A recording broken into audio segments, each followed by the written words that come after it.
السلام علیکم عزیز سامعین۔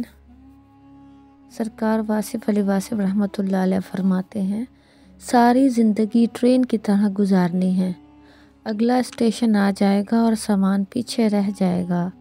آپ کی کچھ سواریاں پچھلے اسٹیشن پر رہ گئی ہیں اور گاڑی چلتی جا رہی ہے۔ جو سامان ساتھ لے کے جانا تھا وہ نہیں ہے اور آپ کچھ اور ہی چیز ساتھ لے چلے ہیں۔ اللہ پوچھے گا کہ میرے لیے کیا لائے ہو؟ تو آپ کہیں گے کہ ہمیں تو اپنے لیے فرصت نہیں تھی۔ بس آپ ہوشیار ہو جائیں، اس سے پہلے کہ کوئی واقعہ ہو آپ لوگ توبہ کر لیں، شکر ادا کریں، تنہا بیٹھا کریں اور غور کیا کریں، اپنی ذات کے ساتھ صلح کر لیں، یعنی اپنے آپ کے ساتھ صلح کر لیں۔ اس طرح انسان کو سب سمجھ آ سکتی ہے۔